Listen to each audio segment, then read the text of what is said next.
Hey, welcome to the Squares of the Roundtable podcast. Thanks for being here with us this week. I'm Jeff Stein, and with me, the one and only, I don't know where I'm going with this. Probably I'm going to Mike Boyle. Talking about, and then of course Ivan Rivera, and I should have let them introduce themselves. But you know, that's how it works. Who's calling 911? Oh, it's always that fun. Damn it. What in the hell is going on? What it's called is I'm pulling up show prep, and it all freaking goes to commercials. Like ads, it always does. Pop-ups. Get your Pop-up. We all need some pop-up blocker up there, man. It has nothing to do with a pop-up blocker. Firewall stuff. It's like I had firewall. It doesn't matter. Hey. All right. I hope everybody had a good weekend. Are we starting from there? Okay. Sure. I had a good weekend. I had a good day Saturday. Really? And the only reason I was doing it was because I wanted to check out what Ivan was talking about. Oh. Like, I think he's full of garbage, but we won't get into that. Oh, okay, fine. No, that's okay. No, you calling me out on that? No problem. Sure. I got news for you. Well? What happened? Yeah. Did someone just throw down, or are we challenging? Oh, you want me to throw this down? I can throw this down. Okay. What's going on? Okay, what's happening is, Jeff went with his mom to go see the Cher show, okay?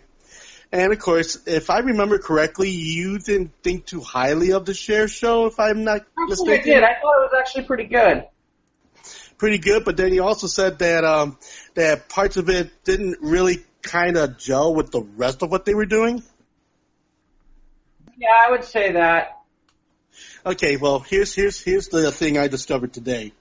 Well, apparently Cher came into town and caught the Cher show. Right. Told the producer, it needs a lot of work, and also due to otherwise dismal attendance, yeah, it's being dropped. Oh, it's being mothballed? Yep. Okay, so I'm looking at Playbill from the time that we're doing the show. Apparently, they abruptly canceled the show on the 15th before curtain due to technical difficulties. Technical difficulty meaning Cher's high-heeled shoe was in the director's ass. That's pretty much it. They were instructed about getting a refund. But unfortunately, I've hit my limit on Tribune stories, so I have to see if I can figure out. We'll see. I don't think it's the total end. But we'll see. He says it needs a lot of work. Well, and so I'm thinking, yeah, they're probably gonna, they said that they said that they were gonna revamp it and everything like that. I mean, will it come out again? Who knows? But as far as I'm concerned, I think they're kind of dropping the script into File 13 as of right now. Well, keep in mind, that was the last show that they were going to be in Chicago anyway. So the real question is it moving to Broadway? Doubt it. Well, that's still Doubt it. That's still to be determined based on what I'm looking at here. Doubt it. Cher said it was lousy. Doubt it. Well, I mean, look. Am I going to tell you that it was great? It wasn't great, but I don't think you put that amount of effort into something and totally drop it. I think that they'll figure out a way to revamp it and rework it, and we'll see where it goes. I'm hoping for the sake of all those soon to be out of work dancers and singers and technicians and everything, that something will come of it. I mean, yeah, but that's kind of an inherent situation in live theater, though. I mean, you got shows that close right after opening night, so, it happens. Then you got shows that, don't translate into other parts of the nation. What works in Broadway doesn't necessarily work in Hollywood. Well, it's interesting because the Mamma Mia really kind of opened a door. And they opened a door because they did all that stuff with ABBA, and they created a musical out of it, and then it allowed for a vehicle where artists saw a way to make more money. And some of them have been good, and some of them have been Green Day, ironically, was one of the first to do it, and theirs was pretty good. And given the fact that at the time it was cutting edge, that made sense. Since then you've got everybody from Jimmy Buffett to Billy Joel to I just saw on the news the other day, actually maybe it was this morning, that Huey Lewis and the News are now going to lend their material to something like this. So it doesn't. None of this stuff shocks me. But does that always translate into good theater? I'm not a fan of Mamma Mia or the new Mamma Mia for that matter. I mean, it's like half the work was already done with the music and everything, and so they kind of built their little story or whatever around it. Mike, I'm catching some wind of something. Are you? Mamma Mia, the next generation. Yeah. How would he know if it was any good or not? If he hadn't seen it. Because I saw the rushes and you saw the trailer. I saw the trailer and I'm like, no. Are you sure it was just a trailer? Yes, it was just a trailer. We don't have to call Julie, do we? No, you can call Julie. It was just a trailer. And guess what? As far as anything else is concerned, I'm sorry. I didn't buy into the franchise the first time. Not going to buy into the franchise the second time. ABBA's music, great as it was for the one time they toured back at the height of their fame, and then all of a sudden, somebody goes ahead and makes a collective of all their music and then builds this musical around it. I'm sorry. I guess maybe I'm kind of Oscar and Hammersteins and I'm your Gershwin guy, I'm your Sondheim guy, I'm your Sammy Kahn guy. So you're a music snob. Well, not that I'm a music snob, but okay, I'm sorry. I mean, if you're gonna take me into theater, okay, I'm a person of original ideas. Okay, putting a play or centered around music already established by other people is not an original idea.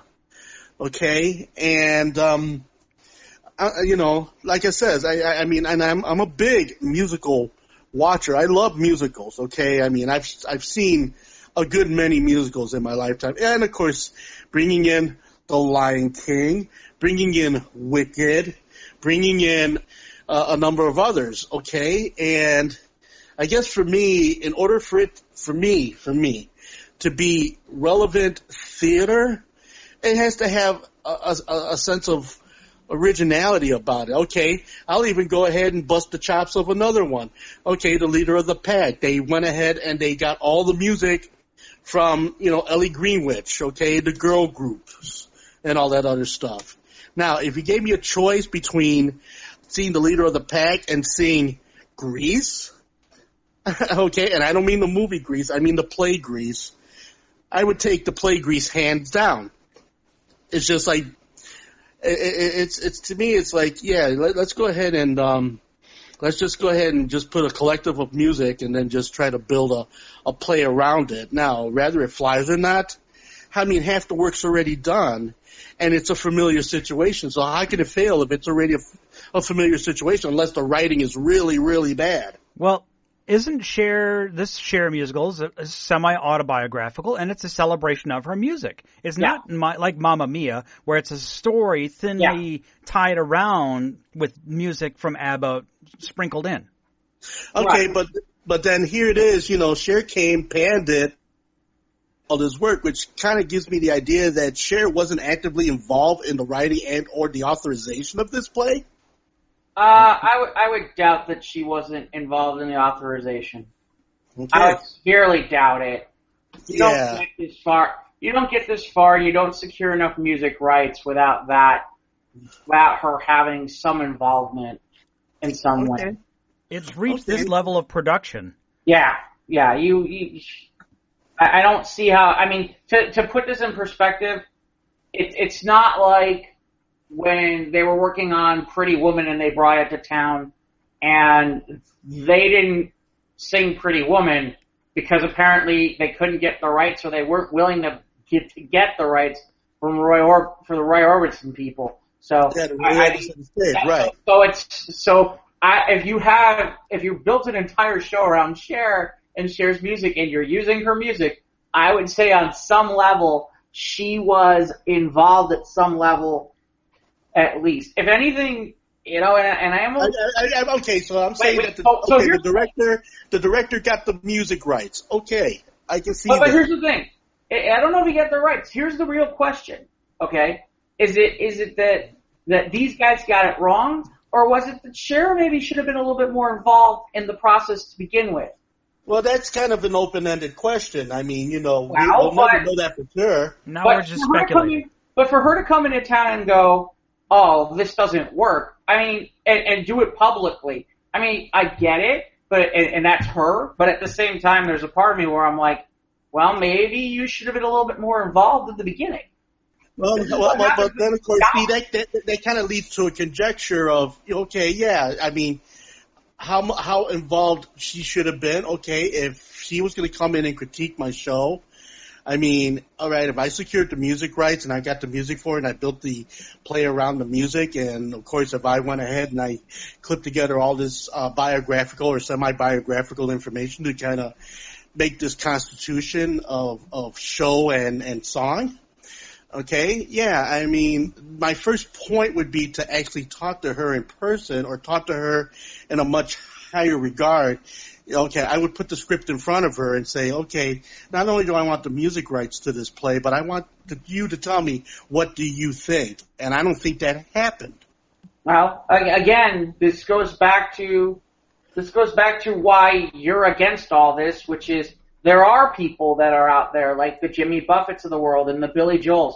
I don't know how much they were involved in the ones that have been done for that. I'm curious how much Huey Lewis is going to be involved in the one that's coming out. The only thing I'll say to you is, here's where I disagree with you. I think it's great because I don't know that musical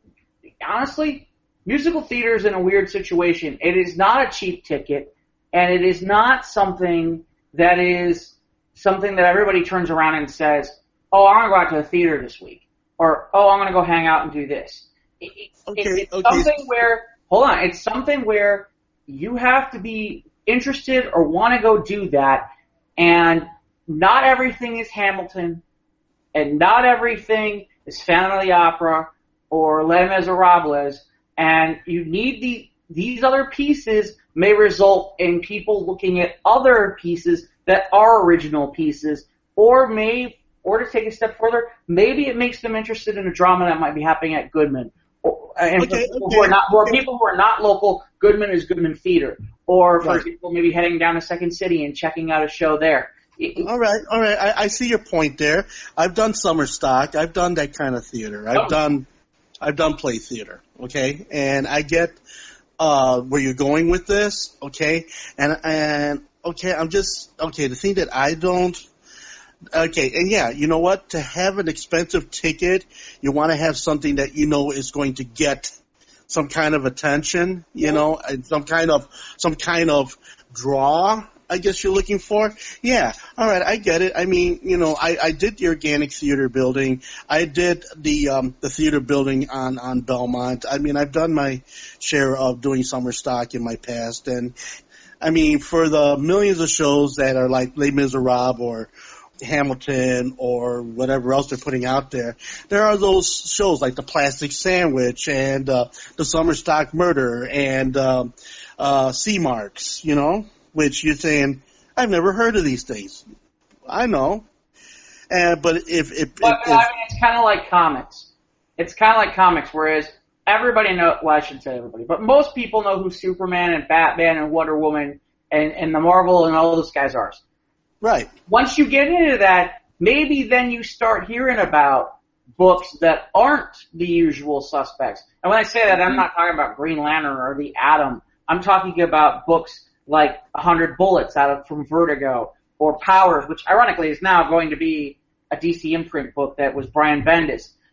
Okay, I see your point. I see your point, and I'll raise you. Okay, great. All right. I mean, yeah. All right. But I guess myself personally, I guess like when I went to go see Wicked, and I heard all the original music of Wicked, the original story of Wicked, and saw everything over the top like Wicked and everything like that. I mean, yeah, that's just a whole overall theater experience for me. Whereas if part of the theater experience means I have to listen to a catalog of already established music that I've heard already, then I'm hoping that the story that goes along with this already established music is really strong and really dynamic and really well put together, rather or not, the person got the deepfulness from the person who they're creating it around or not.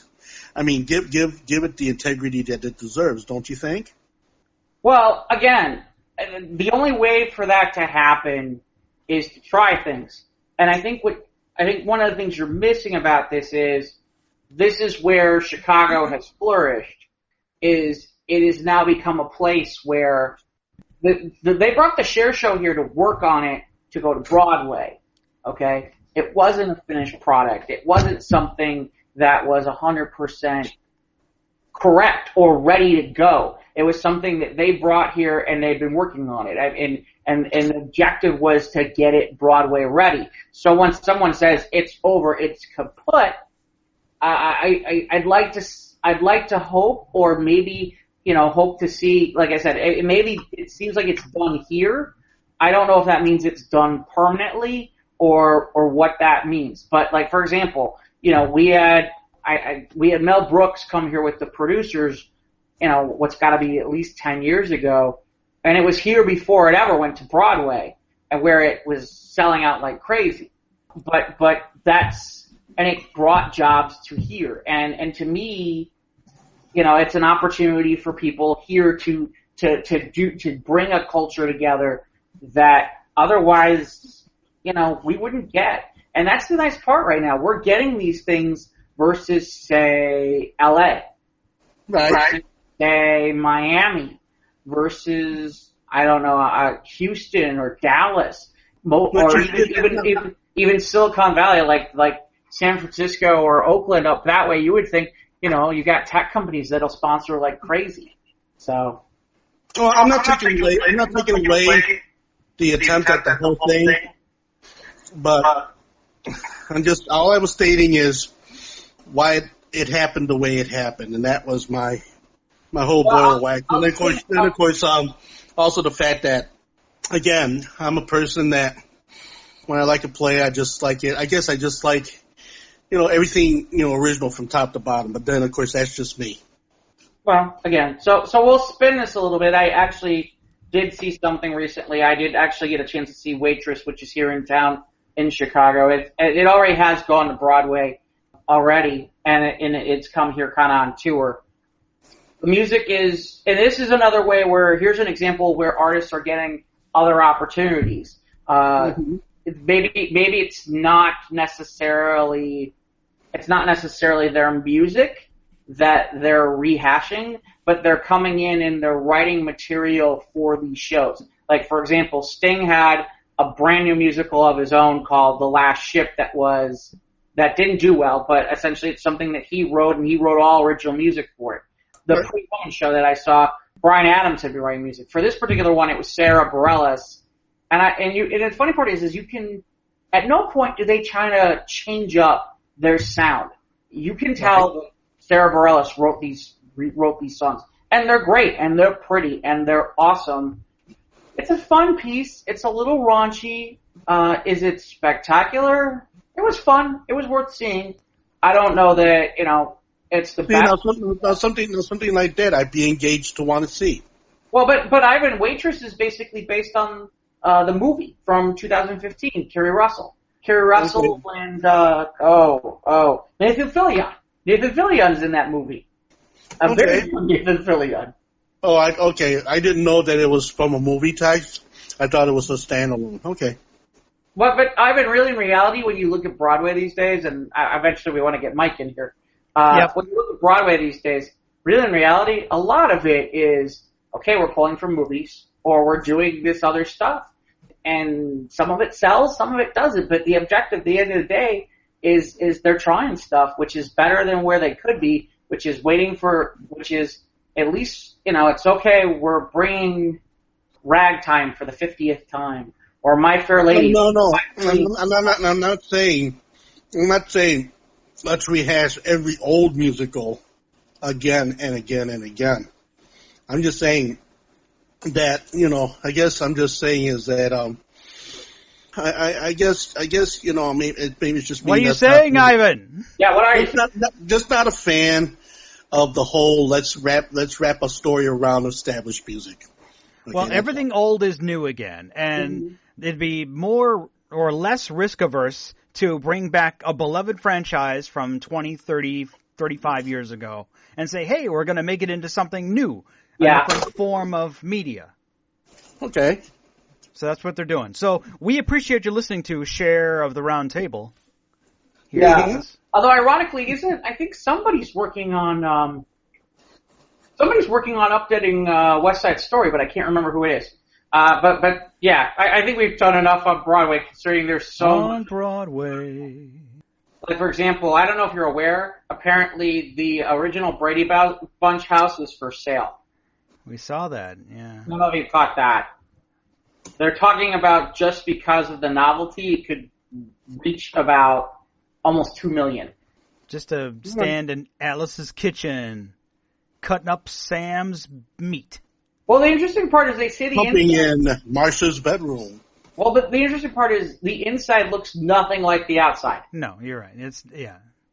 You don't see the famous stairway. You don't see the famous walk-through kitchen, dining area. None of that.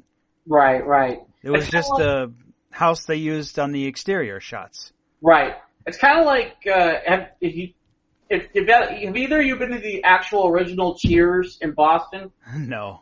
Okay. So the only thing that looks like the original Cheers from Boston, which is called the Bullfinch Pub, the only thing that looks the same is the stairwell leading down. Once you go in there, it looks nothing like the TV show. You'd think they'd remodel just to get a little bit more tourism. I think they get enough on their own, but I could be wrong about that. But, okay, so, Mike, Comic-Con, where do you want to start? Oh, boy, Comic-Con. Comic-Con was fun to see all the reveals. I had to work most of the weekend, and Sunday I was off, but all the reveals come on Thursday and Friday and Saturday, and I'm at work, and when I'm on break or when I get home, it's like, oh, I can't wait to see this trailer when I get home. Number one answer, Pating, Shazam trailer. Loved it. Yeah, I agree. Yeah. DC is lightening up, and it feels good.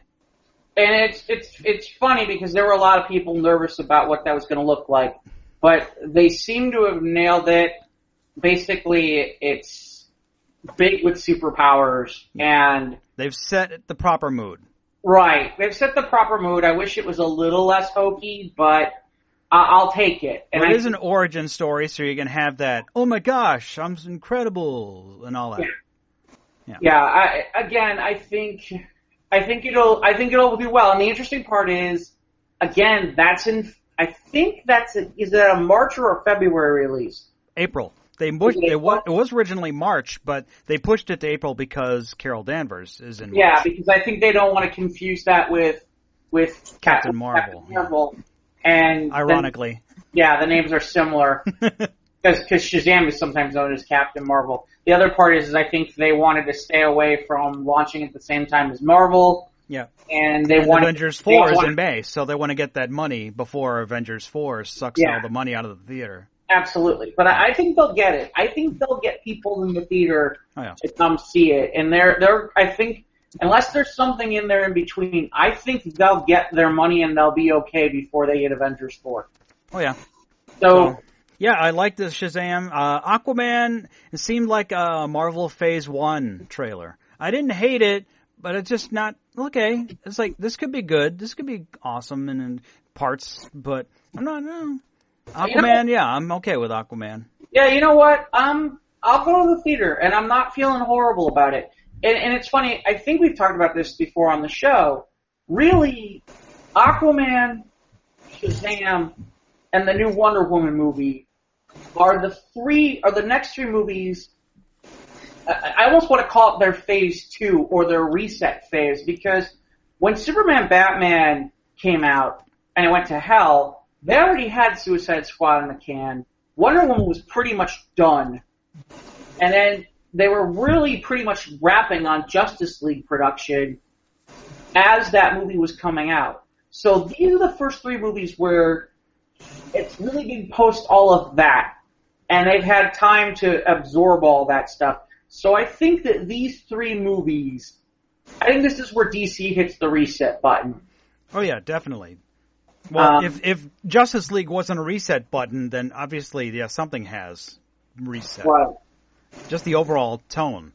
Like Marvel was going all bright and shiny and funny, getting the lulls, and then BVS came along and everyone's all like, it's too dark, and it did not perform as well. Yeah. So they made a course correction with Justice League, and now we're seeing an even deeper one. So, yeah. If you know what I mean. I mean, well, the 3, if I wanted to see them, I would definitely see Shazam, and I would definitely see Wonder Woman. I don't know. I've never been a fan of Aquaman. I mean, Aquaman just seems like a Green Lantern to me. My ability to talk with fish is of no help, Wonder Woman. No, this looks good. I think the beginning of the trailer where the kids at the aquarium and the kids are beating up on them, and then all of a sudden the shark in the aquarium just bashes against the glass. It's like, and then the kid's standing there behind the glass, and all the fish are staring at it, like straight out. Like that was just cool. Yeah. So yeah, friends, not food. So that's wrong shark movie. Yeah. I like I said, I think that they'll get it nailed down, and the nice part is there's no December, there's no Star Wars, there's no Marvel. I think they'll be okay. I think Aquaman. Aquaman will do good because there's all there is around that time of year is all Oscar bait. Well, and isn't the Potter, the new Potter movie somewhere around there, but I don't know. For some strange reason, I liked the Harry Potter movies, but I have not been interested in these prequel movies at all. Okay. But, now, my personal news, there was, I don't know, we'll talk just a little bit about Transformers here in a bit. But obviously, you've seen your take on, as long as we're still on DC here, with Shazam and Aquaman. So now we got a trailer for Teen Titans. Oh, yeah. You know, it's funny, for the 2 trailers that they got right in the movies, I agree with Deadpool. DC Universe, oh so dark. You know, I don't, and it's funny, I don't know that I necessarily cared about the dark, but it just didn't feel right. And the reason I say it didn't feel right is, first of all, Raven comes off way too, like, 90s emo. And then, I like a lot of the stuff with Dick Grayson where they go, and I don't really know that I care that he says fuck Batman, which has gotten a lot of play. That got a lot of knee-jerk reactions from people. My big complaint is after he says it, he grabs a guy's gun and shoots 3 guys. And I'm like, wait a minute, I've never seen Dick Grayson out and out pick up a gun and shoot people and murder them. And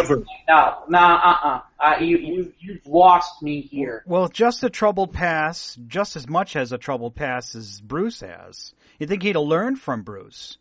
Well, and he's supposed to be I mean, everything that's ever been written about Dick Grayson, now in fairness, in the last 20, 30 years, the people in the bad editorial office have done everything possible to make him Batman Jr., which explains why they want him pushed so dark. But he's not supposed to be this dark. It's not supposed to be this dark. He's supposed to be the lighter one, and this is definitely not the lighter one. And then, the jury's still out on Beast Boy. I heard some people complaining about the fact that it looked like Dove, Hawk and Dove, who's supposed to be the peaceful one, certainly didn't look peaceful. And then we get to Starfire. Yeah. I don't blame the actress. I know she's getting all kinds of problems, and there's theories that she shut down her Instagram account No, she disabled her Instagram comments. Yeah, or shut down her comments or something. Yeah. Why? I don't blame her. Because of stupid racist idiots. Yeah, stupid racist stuff. But I don't know who the costumer should be fired, and whoever's designing the look should be fired. It just doesn't work. And I don't blame the actress. I blame what it looks like. And for the life of me, it doesn't look like what I expect it to look like. And I'm not asking you that it has to look exactly like the comic book, but I'm asking you that it doesn't look like she looks like a streetwalker. And hopefully there'll be like I said, a course correction later in the series. I mean, we're seeing footage from the first episode, her first appearance. Maybe her costume will change as she's adapting to life on Earth. Oh, but just the look of her face, the look of the hair. And you don't blame the actress for the look of her face? Right. Well, no, I can't. Well, because of the way they've got her makeup done and all this stuff. Again, I blame, the funny part is Greg Berlanti, who does all the Arrowverse stuff, and Jeff Johns, who wrote the freaking Titans book for a period of time in the 2000s. I'm sorry, guys. I don't know what you're looking at, because that's not what Starfire should look like. So I'm a little confused why that looks that bad. And we won't even get into the fun part, which is, I look at some of the things that they have an episode list, Mike, and I'm going to tell you right now, it's really apparent that we can thank Arrow and the Arrowverse for stealing way too many Titans villains. Because I can guess we won't see Slade Wilson. I can guess we will not see Brother Blood. I will guess we will not see Damien Dark. In fact, I'm positive of it. I'm positive we won't see Hive. No Slade? Well, because he's been in... Well, I don't even think we're going to get Jericho or Ravager, because they've all showed up in Arrow. So, I don't know how that's going to work. So, unless you're going to sit there and make double appearances with different people playing the characters, which is possible. Yeah, it is. But I don't see that that's where they're going with this, especially with some of the names of some of the episodes. There's an episode named Jason Todd. So we're going to get Jason Todd. We are going to get Donna Troy. That's an episode, supposedly. Yeah. I know that they're using this to pitch out the Doom Patrol. We've established that the CW verse is separate. Yes. It's in its own bubble. Yes. So it doesn't mean we're never going to get the Hive and Slade and the rest. Well, we'll see. Because we'll see. I don't know how that works, because there's always been talk with CW that there were certain things that suddenly they didn't get to play with in their sandbox because the movie people came calling for it. Like, the Suicide Squad was something that they were working on in Arrow, and then all of a sudden, that whole storyline with Amanda Waller went bye-bye. And because suddenly there was a Suicide Squad movie being put together. The only thing where it's been kind of strange is you have the Flash and you've had a Flash in movies. So, I don't know. Man. But when does the first episode of this show drop? It says fall. Okay. So here's the thing, for people who are listening. In fairness, Titans is part of what DC has announced. It's called DC Universe, and this is where things get interesting. DC has created their own subscription-type service, and it will include previous TV shows, previous movies, animated, and then they'll have new content. And here's the big part. It will also include access to digital comics. So, like, for example, I know people whose reaction is, doesn't matter that the show's bad, I'm still going to buy the subscription because I can get to the comics and all the other stuff. My understanding is you can either pay $7.99 per month for the subscription, or it's $75 for the year. So you're not saving a whole lot. I didn't do the math yet. But it's funny, though, because for as bad as the Titans trailer was for me, the animated Young Justice trailer for season 3 was spectacular. Well, it roughly translates to about $9 to $9 a month. Does it really? Well, $7.99 a month, Ivan. Right, it's either $7.99 or $75. Okay. $4.99. $7.99 a month is $96. Right, or if you buy it for the $75, it comes out to being about $6.25 a month. All right, so you're saving $20 a year, and what's $20 a year? 1 or 2 dinners? Oh well. Wow. Any other DC news? I guess they're moving forward with the Joaquin Phoenix as a Joker. Right, and apparently Robert De Niro's a part of that. Jeff Johns is in development on another DC Universe title, which is going to be Stargirl, which means we'll probably see a lot of Justice Society of America in that.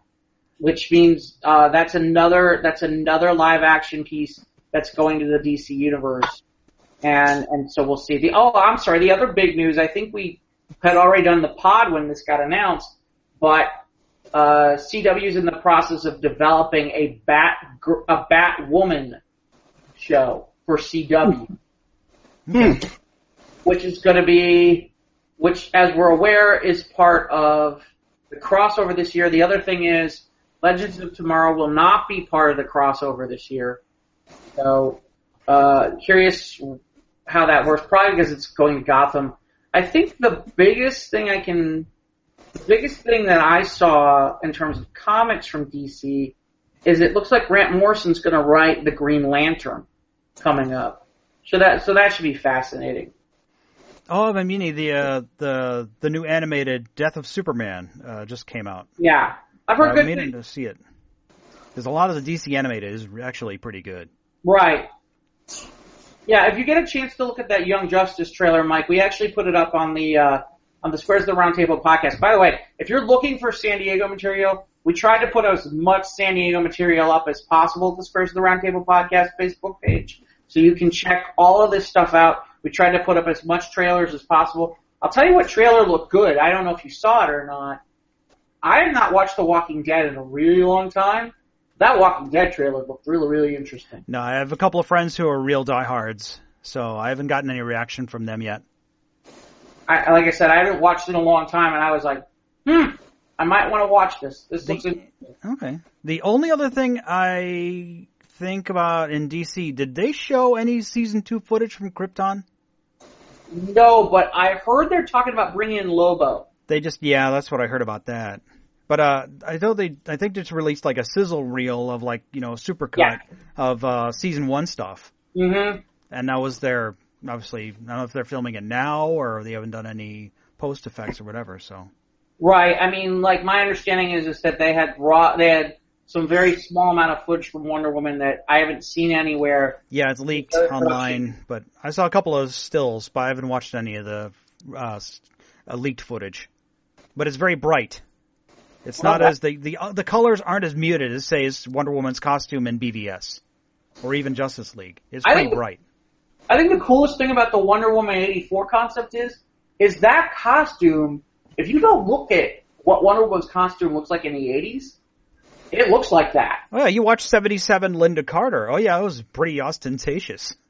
Right. No. I mean the actual design for the bustier for what she's wearing from what we've seen in the pictures looks like what it looked like in the 80s. Cool. So I thought it was that's impressive. Somebody went and did their homework. Let's see. There was a Buffy. Oh yeah, is that all of DC? We're moving on. I think that's all we got for DC. That's all I got for DC. That's all I got too that I'm aware of that I can find. Ivan, any thoughts on any of this? Very insightful. All right, and Jeff, moving on. We caught him right in the middle of a bite of whatever he's eating. Yeah, his dynamite chicken. Thank you, J.J. Walker. Yeah. But anyway, okay, well, like I said, I did make my mention earlier as what I would like to see and against everything else that I want to see. I mean, speaking of seeing something, okay, not of the universe, but the movie I did get to see this weekend was Won't You Be My Neighbor? You saw it? Yeah, I went and I saw it. All right, out of 5 yeah-mans, what do you give it? 5 yeah-mans. Yeah, right. Sweet. Yeah, I think I'm waiting to watch that on demand. Okay, well, here's the thing. Okay, when I went in to see it, I went in thinking, okay, what could they possibly do that Fred Roger hasn't already done? Well, just tell the story.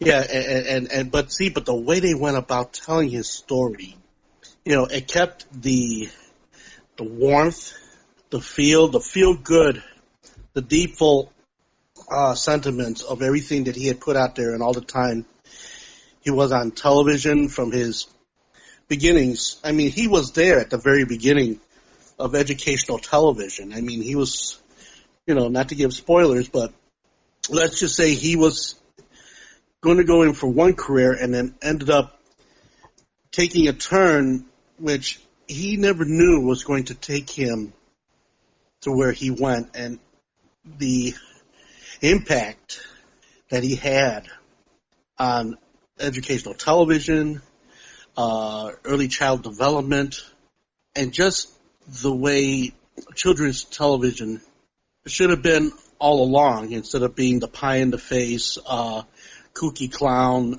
least cartoon variety of children's show, the endless Saturday morning cartoon fare, which Rogers was not at all fond, because he thought, you know what, we could take this time and make children feel relevant, and make children feel like they are special, and make children feel like what it is that they feel matters, and that it is a real thing, that children can feel things. It's not just that when children become adults that becomes the time you validate a person. And in my own experience, listening to how Fred Rogers did this made a lot of sense to me in a lot of ways. I mean, I wasn't an ardent follower of Fred Rogers and Mr. Rogers' Neighborhood. What I did get to see, I saw, and it impacted upon me. Did you watch it in Puerto Rico? I watched it in Puerto Rico, yes I did. Was it translated, or was it in English? It was in English. Okay, just wondering. So, that being said, that with everything that he was able to do within the core of that whole imaginative thing, called the town of make-believe, the fact that he was all 10 voices of all the puppets on the show, the fact that he addressed things that no other children's television show before or since has ever done. I mean, right within the first week was when the assassination of Robert Kennedy took place, and that was when the show first started in the beginning. And he addressed it through Daniel Tiger's puppet to Lady Elaine. What is assassination? And they explained this whole thing in a way as to not dumb down the information, but make it palatable for those that were young, trying to understand what was going on in the world around the children. And it was this formula, this whole slowing time down and taking the time for the children to grasp what it is that was going on. All the music that he had performed on the show, all of the mantra that he held so in such a high regard that created that show. And the people that they got to interview about Fred Rogers, I mean, I walked out of the theater in tears. It touched me that deeply. Yeah, that's what I hear. You need tissues for this one. Yeah, and the reason being is it left me thinking we need more people like Fred Rogers in the world. And he took that time, and he took that sensibility that made him who he was. And he was like that off stage as he was on stage. There was no falseness to it. There was no change out between the television man and the personal man. I mean, his wife, who was his first assistant when he first started the television business way back in the beginning, I mean, spoke so fondly and in such a way of how he reached out to so many different people, so many different children, so many different backgrounds, and so many things that he addressed in a way that it wasn't as though as he was trying to make a statement, but just simply put it out there saying, you know what? we don't have to live like this. This is how we could live together. This is how we could have unity. This is how we could have an intelligent understanding between the adult world and the world of a child. So yeah, I have to say that it moved me to my core, and I feel that if you haven't seen it, see it. Okay. And if you've seen it already, then unless you have a cast iron heart, the only way you're not going to be touched by it. 5 out of 5, yeah, mans. Oh yeah. All right. Yeah, like I said, I think that's one of those. Sometimes with movies, it's just a matter of, do I want to sit in a movie theater and watch this, or do I want to sit at home and watch it? And I think that's one of those. I think I want to be sitting on the couch and watching that versus sitting in a movie theater. Yeah. And, you know, ninjas chopping onions behind me. Actually, it's funny you mentioned about ninjas. Ninjas. Are you aware that they're having a shortage? Ninja shortage. Yes. There's a ninja shortage? Where, Jeff? Apparently Japan. What? How can this be? And apparently they're offering an $85,000 a year salary to be a ninja. Ivan, would you be a ninja for that much money? For how much a year? $85K. Let's make Ivan a ninja. That is our new goal here for the Squares of the Round Table podcast. To be a ninja. Let's get Ivan to Japan and get him in ninja school. I'm gonna butcher this. Aiga, located in M Prefecture, Japan, is reportedly having a lesser-known crisis compared to the demographic one the country is currently facing. A huge shortage of ninjas. Apparently, it's the birthplace of popular ninjas and receives 30,000 tourists to come see and experience the annual Ninja Festival.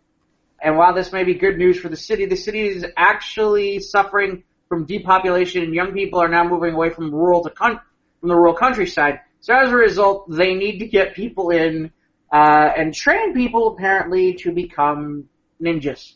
So yes, so there's ninjas. Are you worried about me now? We're getting Ivan to ninja school. Yeah. Remember your Fred Rogers training. That's right. Be nice. That's right. All right. I want to see Fred. What if we had Fred Rogers as a ninja? He'd be the perfect ninja, but he wouldn't have any weapons. I know. He'd just have his sneakers. He'd be so quiet in those sneakers. Yeah. I think Mr. Rogers needs to be a ninja. I think he'd be good at it. But yeah. Oh, there was one more DC note that I have for you, Mike. All right. God rest his soul, Fred Rogers. Please don't make fun of Fred Rogers, anyone, please. No. We don't mean to make fun of Fred Rogers. We're just saying he'd be perfect at anything he ever did. But we will if there's ratings involved. All right.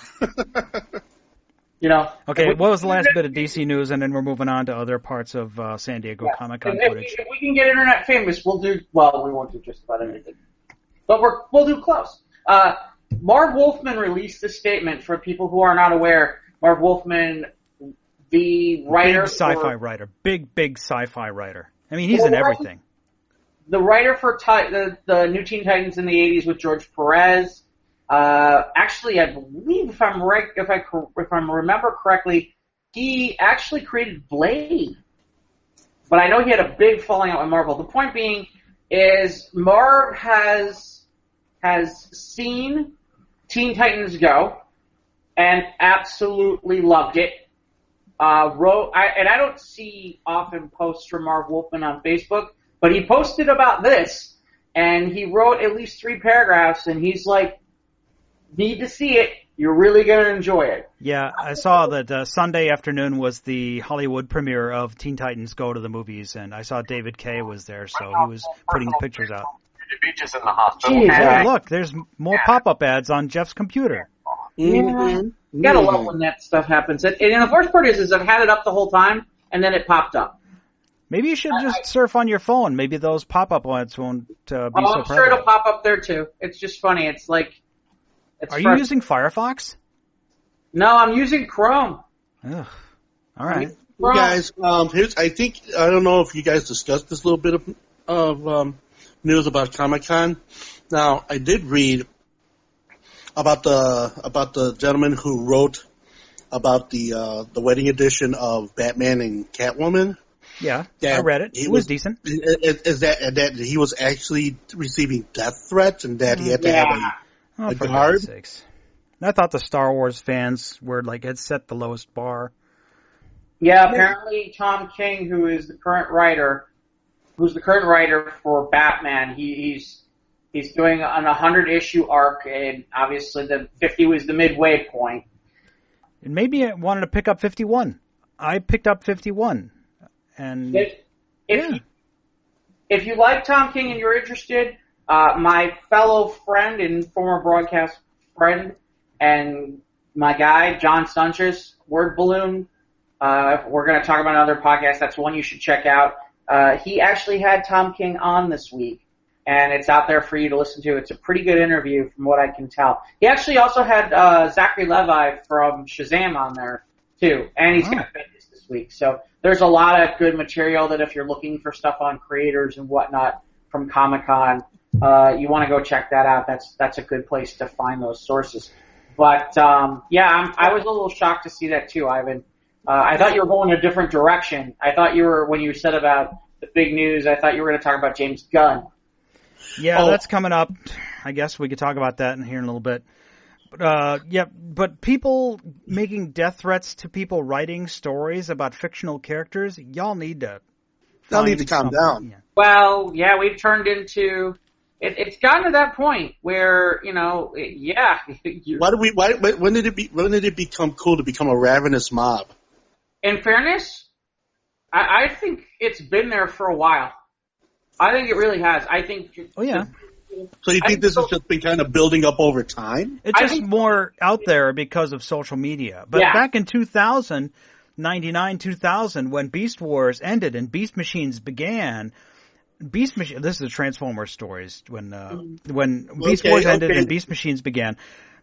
The writers got hate mail from fans because Beast Machines was changing how the characters interacted, and sometimes the characters did things that would not have done in character in Beast Wars. Well, it was because they were trying to change the game. They were trying to change the situation. Trying to shake things up. Right. And so here it is. They got a lot of heat because here it is. All right, we've had a solid series in Beast Wars, okay? Bar none, great series, Beast Wars. Yeah, arguably some of the best Transformers television writing we've ever gotten. Okay, thank you for that. It's true. And so here it is. You got these guys coming in and saying, well, we just want to try something entirely different. And it seemed almost from one series frame to the next, all of a sudden you've got machines now. And some of those machines trying to work within the organic situation. It wasn't so much the premise, it was just how the characters interact. Like, X character would never say that, or X character would never do that. And it just, it just became a debacle after a while. Yeah. Fandoms ruin everything. Were hating on it. They were hating on it even before they even gave it a chance. Yeah. Yeah, it's a... Oh, look at what happened last year when I think we talked about in previous episodes about first issue of Captain America when he said "Hail Hydra." Everyone lost their shit. That there's Last Jedi, but this, in fairness, this goes back a lot further than that. When you really start thinking about it, I mean, think about they decided to create a second Robin, and they decided to create Jason Todd. And, everybody I knew who was reading comics at the time, and I mean, we're talking about the 80s, we're talking about either the 80s or the 90s, okay?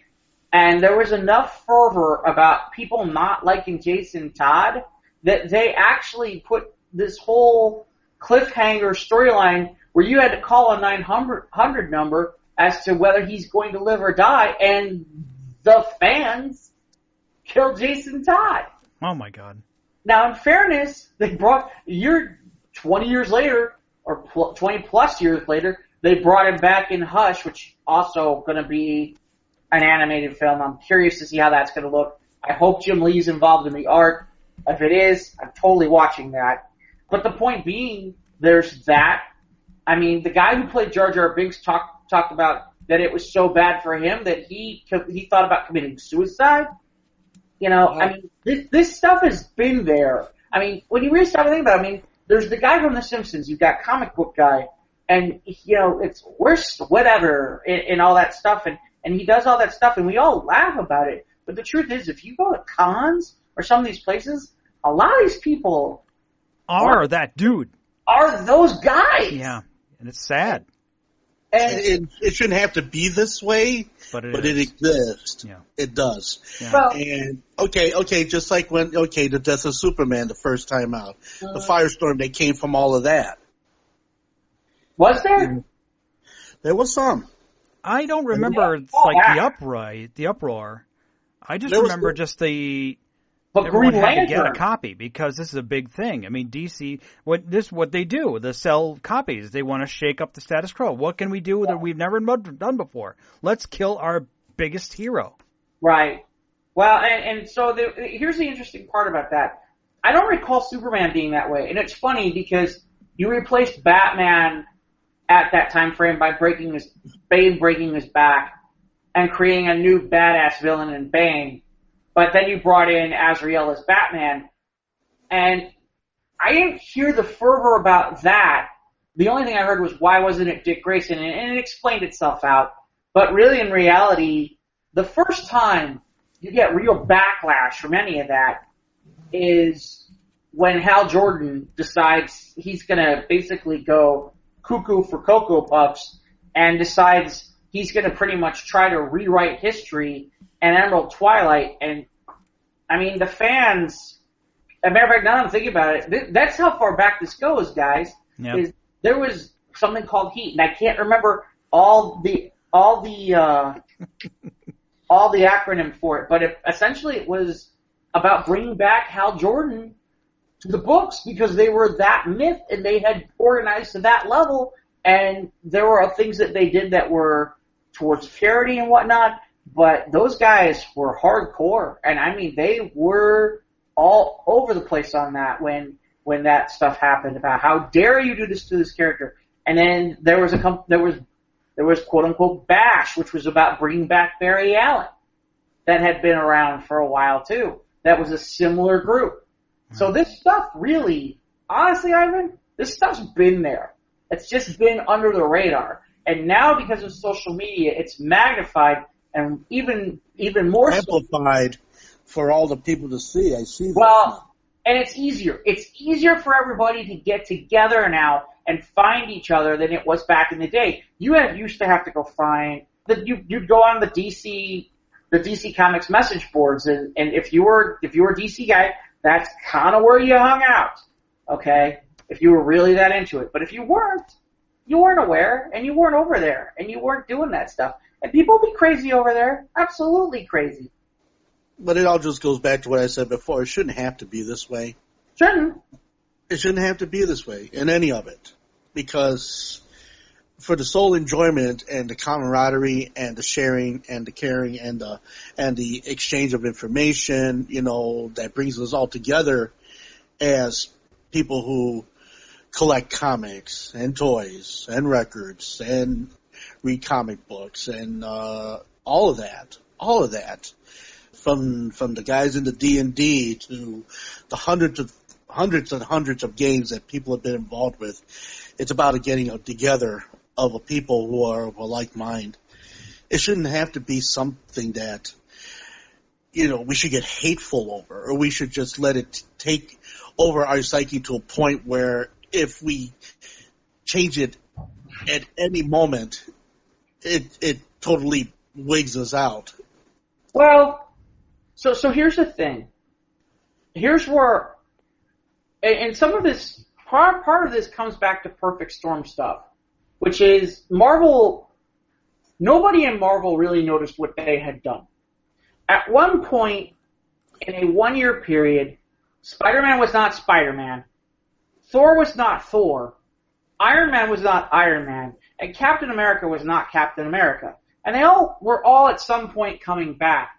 But at one point, you didn't have really either any of them, or there was crossover to a level, or really in reality, I forgot. The Hulk wasn't Bruce Banner, he was Amadeus Cho. And then I better be careful about this.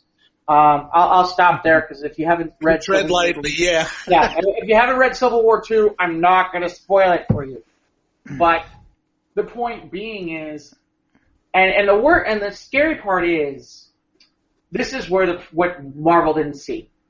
You replaced Bruce Banner with Amadeus Cho, who is Asian American. You went to a different story. You went to a different storyline with Spider-Man, and Miles Morales is there. Okay, most people know who Miles Morales is. With Iron Man kind of disappeared and was in I think he was, if I remember correctly, he's in a coma. Yeah, this happened after Civil War II. Right, he was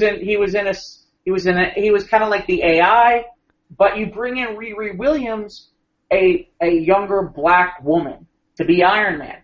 Jane Foster ends up being Thor. The guy, the real name of the guy who's the Falcon, ends up being Captain America. Again, so here it is, but isn't reinvention part of the creative process for any comic to prosper? It is, but here's the thing.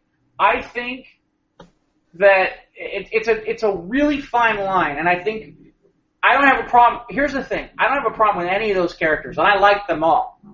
Okay? At the same time, I think there should have been a conscious effort to sit there and realize, okay, we've removed most of the major characters in the Marvel Universe and replaced them with someone else in this time frame. We should probably not do all of them in this kind of manner. Or, you know what? Here's the deal. You like Amadeus Cho, you like Bruce Banner, great. Here's a Bruce Banner book. Here's an Amadeus Cho book. Choose your comic. Right, exactly. And that's part of the problem. The other problem is, it was funny because I was talking about this with somebody else. The other problem is this. They have these story arcs, and they want to tell a certain amount of stories with these characters. So instead of it being a 1-year period with some of these characters, like, okay, Iron Man is technically not in Iron Man. Great. How long is this going to take? Well, it's going to take 2 years. 2 years? Well, yeah, it's 4 stories. 4 stories. 4 stories. Well, yeah, because 4 stories are 6 issues apiece. Well, back in the day when I read comics in the 80s, arcs were 3. But we write for the trade now because that's popular and that makes money. Right. You got to sell it at the $24.99 price point for the trades. Right. So instead of finishing a story arc in a year, like, and I don't want to be misquoted on this. I can't be positive of this. I don't know how long the Batman Azrael thing lasted versus when they brought Bruce Wayne back, but I feel like it took a lot less time than what we're seeing now, where it took freaking 2 years to bring Thor back to the book versus Jane Foster. And that's not to say I'm not interested in Jane Foster, but I'd like to read a book about Thor that's current. Okay, Thor's not available. All right, yes, there's a million other books that you can go back and read from the past about Thor. But if I'm looking for the latest and I've already read some of that stuff, I want to read about Thor. Okay, now here it is. Speaking of reading, and of course the changing of the characters within that, do you think that there is more character build being done in order to make this reinvention more palatable to the readers, or do you think that there is less character build happening in that transition? And do you think that would have been better had they done them on an individual basis instead of like almost all at once? Yeah, I think that's the point that Jeff was making. He want to have 2 separate books, one for the new minds, fresh ideas, bold changes. Over here, on the other side, you've got your establishment. You've got Well, and I'll take a step further, Ivan. The irony is that's why it happened, is what you're talking about, which was all these editorial teams were not. Nobody over Marvel who was at the head of Marvel, sat there and looked at it and said, wait a minute, this might be a bad idea. Nobody they let everybody do their thing, which is fair. But when you do... But at the same time, you take a sense of consistency out of it, don't you? Well, that's kind of... I mean, in fairness to Marvel, and the only reason people forget this is because a lot of what DC did at the time, when they did their reinvention in the 90s, it just wasn't... How do I put this? Palatable? It wasn't as ethnically diverse. And I think there's something to be said about that too. I know there's people who have issues with that, and the problem is there's two groups.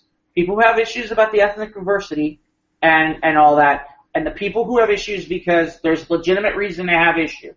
But when DC did this in the 90s, DC suddenly had, at one point, you had different Supermen, you had a different Batman, you had a new Green Lantern. At one point, technically, Oliver Queen was dead, and you brought in his son, okay? You had a brand new Wonder Girl, you had a brand new, you had Impulse that showed up. You changed what Superboy was because he was the clone from the death of Superman. You had a third Robin that you brought in Tim Drake, okay? You opened the door to make new characters, and they seemed to do a better job at DC, at least creating them, but they had some of the, now that I think about it, they did have some of the same problems, except they didn't get it nearly as bad. The only way that they got it as bad was on the Green Lantern thing, because... Oh boy, but the Green Lantern is kind of like almost like the butt end joke of the whole lot of the comic situation. Only recently because of the movie, Ivan. Green Lantern has been a well-established, beloved character in the DC universe. Yeah, the problem is he's become a punchline on Big Bang Theory, and everybody thinks he's a punchline. Okay, given. But in the 90s, you had what was called Emerald Dawn, where essentially they turned Hal Jordan into a bad guy. And yeah, he went nuts. He went nuts, and he was a bad guy. And the fans who are fans of that, I thought it's an amazing story. I thought it was an incredible story. I thought it was great. But fans of that character, absolutely. I mean, they went about as ape shit as anything that's going on now. It's just you didn't hear as much about it because you didn't have social media. But if they had social media at the time, oh my God, you'd be hearing about it all the time. Yeah. Okay, so here's my thing. I know that all of these characters rooted all the way from the beginning a certain way. You know, your Batman, your Superman, and all the superheroes. Okay, and now with all the diversity that's happening within the comic frame now. Mm-hmm. Do you think that there was enough time dedicated for the introduction of this diversity, or do you think they just went headlong and then just went right into it? It's hard to say. It's hard to say on some of the other books, I'll be honest. I haven't read a lot of Marvel recently. I will tell you this. With Miles Morales, I would absolutely say yes, because keep in mind, at one point, they developed what they called their Ultimate Universe. And that's where Miles Morales was really from the get-go, is that they wanted to develop, they had developed another universe within Marvel where things were different than what you saw in current Marvel. That's how you had Nick Fury, and for some people, they're annoyed by this, that in the Ultimate Universe, Nick Fury was black and looks like Samuel L. Jackson. Which is why they got out and got Samuel L. Jackson, okay? Right. Versus what Nick Fury looks like in the regular Marvel universe, where he looks like a white guy. Originally, Nick Fury was white. Right. Okay. And by the way, I don't know where that's at with Marvel now. I don't know, because I'm not reading enough. Okay, here's my other thing. Okay, this just throwing a curve at you for a bit. All right, just like DC comic girls. Okay, the superhero girls. Okay, just for a second. Mm-hmm. Now, as far as I know, Harley Quinn and Poison Ivy are represented as heroes in the cartoon. When I know doggone well that they were both villains. Yeah, that's. Mike, do you want to even try to address it? Because that's a new rabbit hole. Say what? I'm sorry. Say it again, Ivan. Okay, in the DC Superhero Girls series, okay, the little 5-minute blips they put on Cartoon Network or Boomerang, whichever one they're doing. Yeah, I think those are the ones that are produced by Lauren Faust. Okay, and anyway, so good. What's your point, Ivan? Okay, so the thing about it is, okay, I've noticed that for the most part they got most of the characters, who were superheroes back as superheroes, but then I also noticed that 3 or 4 of them were actually villains in other realms, but now they are superheroes in this realm.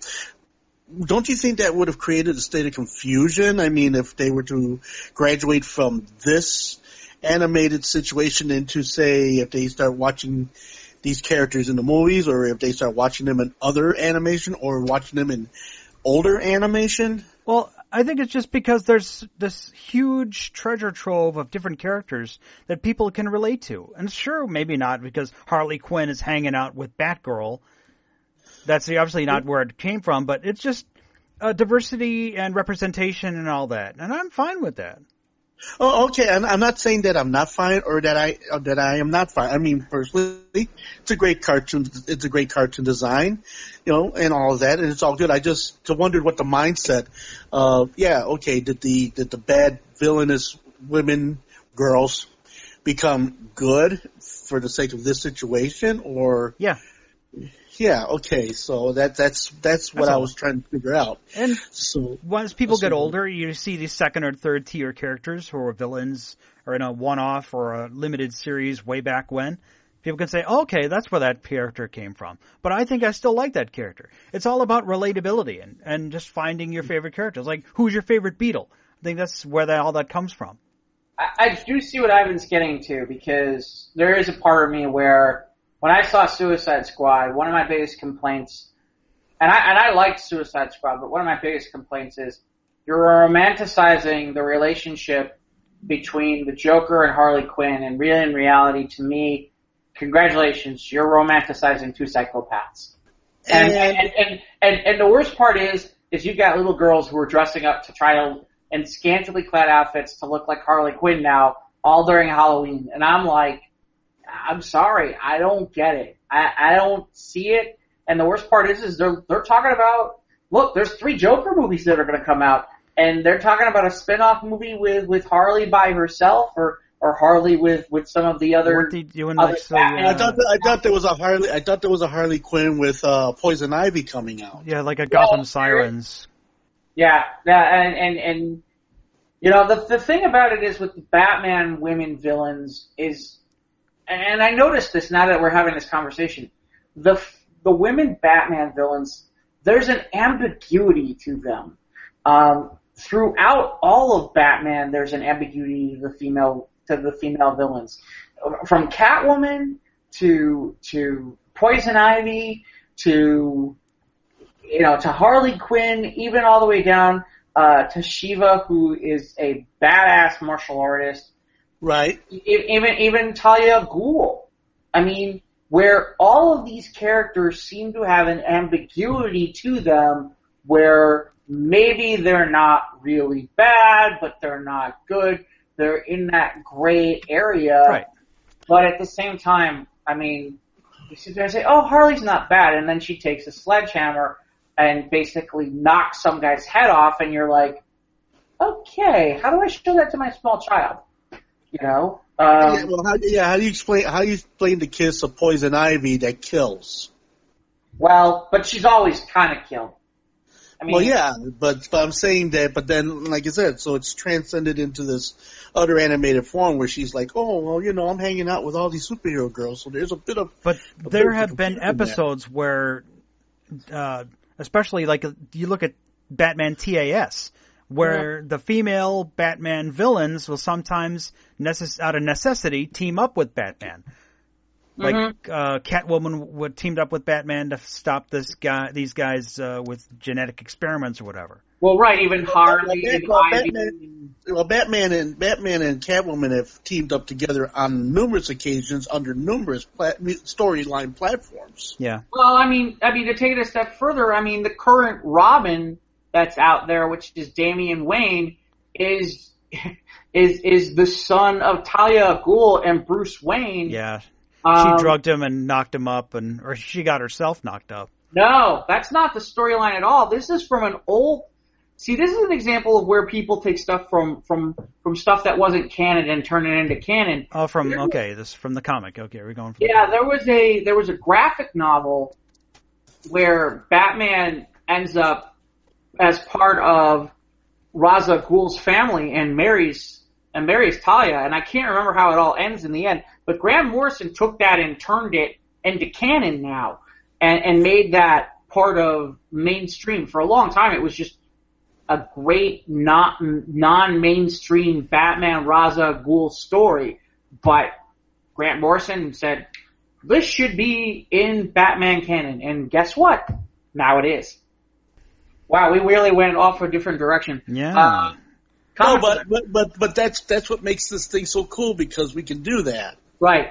So, Mike, Comic-Con, what else? Okay, I saw the Season 2 teaser for Star Trek Discovery, and it looks more of the same. We're going to get a lot more of Captain Pike, maybe even look at someone who's going to play a particular pointy-eared, alien, green-blooded, logical dude.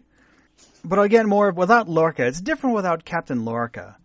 Captain Lorca was the driving engine, I think, more than Michael Burnham in Discovery. But I love Saru. I really like the character of Commander Saru. So I don't know. I'm still in for Star Trek Discovery, and we'll see how it goes. And they're moving more towards the TOS uniforms, and I don't know. I'm still interested. So that's another good thing for me was Discovery. I wasn't super duper excited about it, and I'm still not. Yeah. Yeah, in fairness, again, this is one of those where I'm more Star Wars than Star Trek, and if it was not behind a paywall, maybe I'd be more interested. But I'm not interested in giving CBS my money right now to go watch this.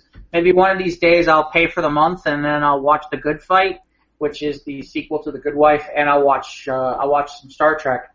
But it's funny because that came out, and then my understanding, I didn't see it, but I guess the Orville trailer for season 2 came out too. Yes, we did get a trailer for as long as we're on the subject of Star Trek. Here's Seth MacFarlane with his Star Trek with blackjack and hookers. Yeah. And it looks good too. I'm more excited about the Orville season 2 than I am actually about Discovery. I'll watch both, but I like what they did with the Orville. I thought it needed work, but I'm curious to see if they'll fix it, because at the end of the day, it just seemed like it was Star Trek light and not as much about funny humor. And I'm curious to see what they'll do with it. The other big shock apparently is that there's going to be a final season of the Clone Wars cartoon from Lucas. Disney. And that really overshadowed this Resistance series that they're going to try and plug. Yeah. It's like that distracted boyfriend meme with Clone Wars. He's looking at Clone Wars instead of Resistance, be all like, what the Yeah. Wow. Wow. But yeah, so there's that. And then as we mentioned, it looks like Joss Whedon is involved in the Buffy reboot, and they're talking about looking at somebody who doesn't look like Sarah Michelle Gellar. So we're looking at somebody who might be Latino or an African American or something along those lines for a reboot. So I don't know. I'm curious to see where that goes. I'm glad to see Joss Whedon's back involved with it, though. Oh, and I did see the trailer for Godzilla, King of Monsters. Yeah, how was that? I'm not big on like the kaiju. I wasn't even big on the first Pacific Rim. I saw the first Pacific Rim. It was good. I didn't see the second one because I heard it wasn't good, and my suspicions were correct. But I saw the trailer for Godzilla, and it's like, okay, it looks pretty apocalyptic. Okay. Where, people gonna, that's the angle that a lot of these movies and series are going for. They like that end of days kind of thing with humanity, where it's not just Tokyo, it's the planet.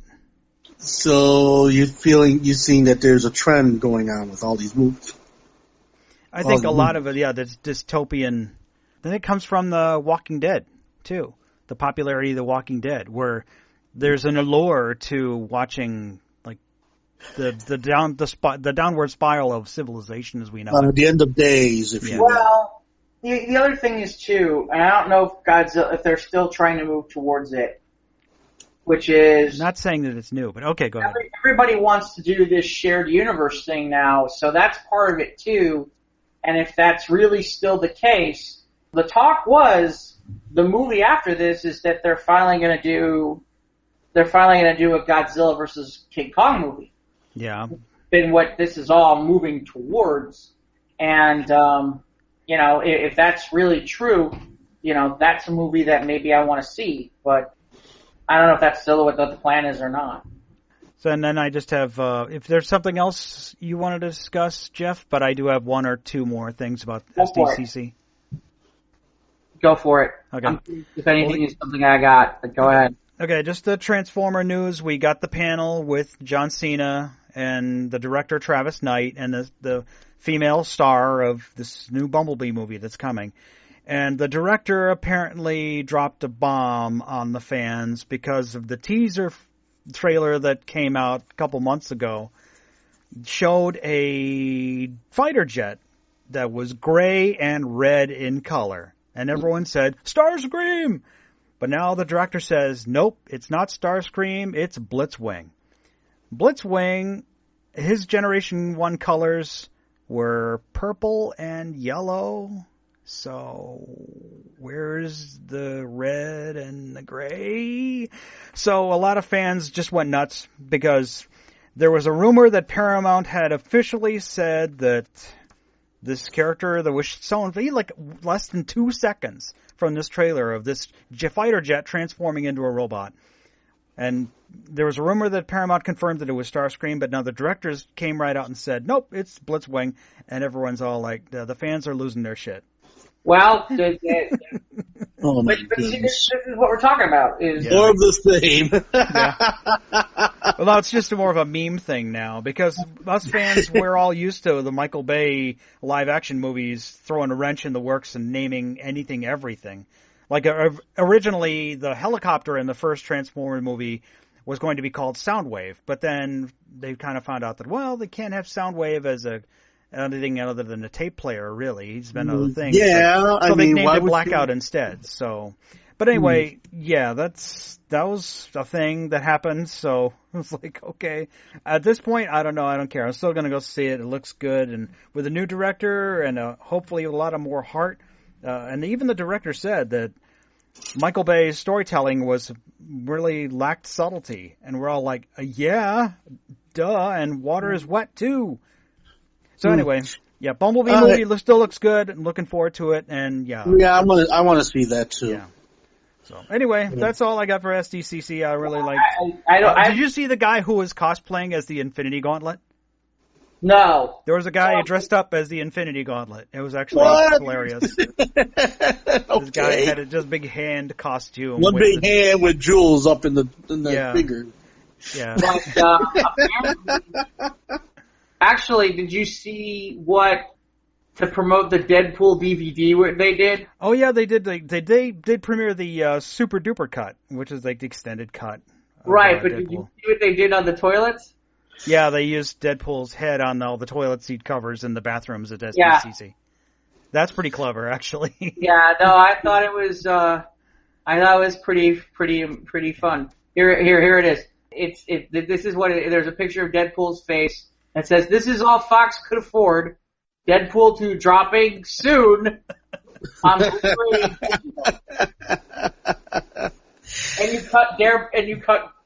And of course you cut Deadpool's head out. Don't worry, it'll regenerate.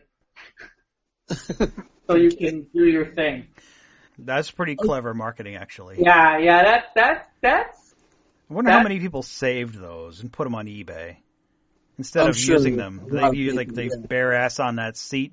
I don't know. Yeah. Anyway, that's enough of that. It's kind of. I wanted to address something. Right. Okay, I mean we've all had our fair share of reading comic books, and of course I don't hear the two words often enough anymore, graphic novels. Okay? No, it's okay to call them trade paperbacks now. Yeah. Trade paperbacks? Or just comics. Okay, because... Back in the 90s, it was different because it was a stigma with that, especially even one guy was talking, who was it at SDCC? Oh, who was it? It was like a famous, they talked to these actors, because now, all these actors are all playing D&D. Mm-hmm. So now it's all it was a stigma back then. If you played D&D, you're going to get your ass kicked in school. But now everyone's doing it, and it's cool. Yeah, now they're doing celebrity games that they're podcasting where The Rock's playing, and I'm like, really? So there's my thing. I mean, I was a big graphic novel reader back in the day, and are there still titles? I mean, is that still a thing? Yeah.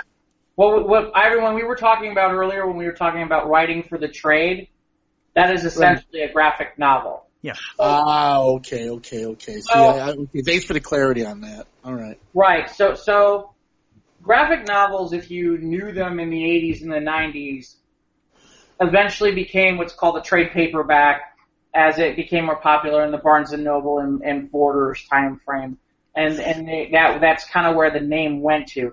The other thing is, in the beginning when they did graphic novels and trade paperbacks, they usually had specific separate stories for them that usually had nothing to do with continuity. Now, it's, okay, this is a way that, let's say, I don't have time and I don't feel like picking up Nightwing, okay? But I want to see a certain storyline. Okay, I go online, I find the issues that were the leaflet issues, and I find the corresponding trade paperback, and I buy it. And I read it. Okay. And it costs, I will tell you, it costs more, but I basically have it all in one place. It's all in one bigger book, and it's nicely put together. So that's what we're talking about when we talk about write for the trade, because, to fill up a trade paperback, they found that they want 6 issues. Well, again, if you're doing 6-issue arcs, then really in reality, if that's what you're doing, then yes, it takes longer to get through a story. Okay, because, not just, superhero stories and such, because I've read different types of graphic novels coming up, and, and I've always was kind of fascinated at the well-written stories, and of course the matter of drawings that were in these graphic novels, and the addressing of different storylines and such. And some of the ones I've read, had some real reality, had some real meat on their bones and such. And I was just thinking if that was still a relevant thing, or have we kind of faded into the whole fantasy sci-fi situation with trade paperbacks, as they now are called. And they're a lot less. The stories are a lot less reality based, should I say? It depends on who you're getting, what you're looking for, and what you're getting from. Yeah, and there's all different kinds of stories as well in manga. Mm-hmm. Well, and it goes beyond that. There's still books out there. For example, you've got DC and you've got Marvel, but really in reality, there are so many other places right now that you can find material out there. There hasn't been a time frame like this. You've got publishers like Dark Horse and IDW and Image and these different companies where you can do that. And then there's people who are out there self-publishing. Yeah, up-and-comers who don't have a book in any form. They're all out on digital. Right, or actually they go and they print it out and they get the sponsors and all that stuff and they do what they need to do. Right. And they're out there at cons and they're selling their book. Or they're crowdfunding. Right, they're crowdfunding. And if the book is popular enough, hey, guess what? Image, one of those companies comes around and goes, hey, we'd like to print it. And you go, hey, that's great. We'd like that distribution. That'd be awesome. Like this one web series I've been reading for the longest time called Multiplex. They finally crowdfunded and got themselves a web series made. Mm-hmm. Well, because I used to read such things as Gunsmith Cats. I used to read that. I used to read Bean. I did Omaha for many years, and things of this nature. That graphic novel. Yeah, I did a lot of Dark Horse. And Kitchen Sink. Omaha's a little bit different animal than what we're talking about. Well, see, but literally, okay. In defense of Reed Weller and Kate Worley, okay, for them being the very first to make such a subject matter, put it out there. I mean, they've gotten arrested for obscenity and for indecency, and they pushed the envelope on that whole situation as far as like what they were trying to do. But if you've read the stories, in along with the pictures, yeah, it's an adult book. All right, that's true, and that's what I meant. It was okay. And so because a lot of people, they still come off with the whole funny furry animal thing, which I'm not saying it's for everybody, but I'm saying the stories that they made with those funny animal stories really had some, like I said, meat on their bones. I mean, they told a cohesive story. Yeah, and in answer to your question, Ivan, yes, there are still stories out there. We just have to find them. It's something for everyone. In this day and age, there is something for everyone out there. Yeah, absolutely. I mean, it's just a matter of what you're looking for, where you want to go. I mean, there have been times where I've said to people, I've walked into, certain stores and I've been like, okay, I'm not really interested in buying a DC or a Marvel book, but what else is there? I mean, there was a point in time where, my favorite book wasn't a Marvel book, it was Powers or DC. Ironically, now DC is going to publish Powers, but because Brian Bendis is over there, but Powers was always an interesting thing. Vertigo, which is a DC imprint, is extremely more to an adult level. And, that's where the Sandman books were printed.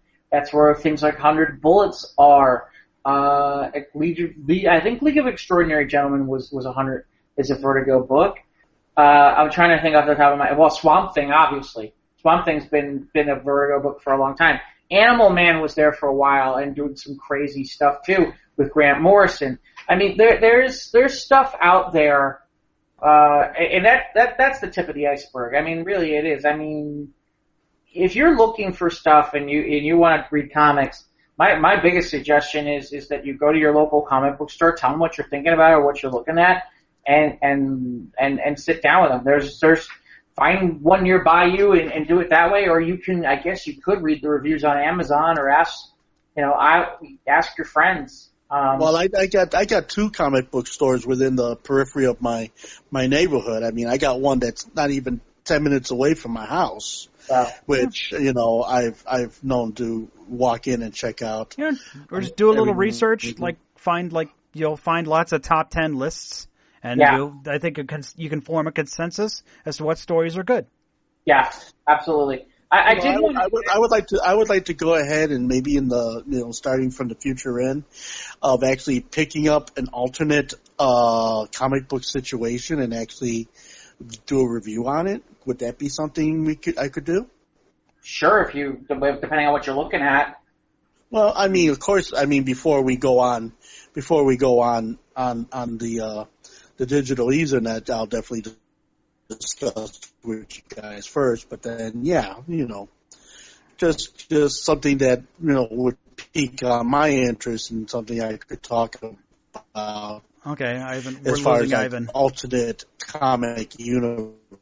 Ivan's with Aquaman. Yeah, Ivan's Robotroning out. Maybe we're losing him. Jim, we're losing him. Ivan. You're losing me. Yeah, you're Robotroning out. You're Max Headrooming. Yeah. He's with Aquaman. Okay, how's this now? Better? That's much better. Yeah. Okay, so we have any other Marvel movie news or any other Marvel news? I think didn't the trailer for Iron Fist Season 2 drop? But you watched the trailer? I haven't watched it yet, but really in reality, probably the biggest news of the weekend for Marvel is the James Gunn stuff. Yeah. Which James Gunn, some tweets that resurfaced after about 10 years, where it was extremely edgy comedy, and that edgy comedy included pedophilia. And you know what? I hate, as much as it sucks, you canned Roseanne for about similar, so you got to do it. But the real question is, they were about to go into production for Guardians 3, and the script was done and ready to go. James finished the script for Guardians 3. Right. I mean, they're ready to go, and you don't have a director. So I'm curious to see where this goes. There's been huge outcry that Marvel should bring him back. I know Dave Bautista's out there talking about it. Bobcat Goldthwait, I guess hit some of his characters from the Hercules cartoon. Yeah, he was the voice of one of the, one of Hades' minions in Hercules. Right. So apparently he's asked that his character be removed from the ride as protest. But we're in a different time. But then they would have to take him off as the parrot in Aladdin too, because that's Bobcat Goldthwait. No, that's Gilbert Gottfried. Gilbert Gottfried. Oh, Gilbert Gottfried. Gilbert Gottfried said some. I remember he made a comment and he lost his spokesmanship at Aflac. Yeah, he did.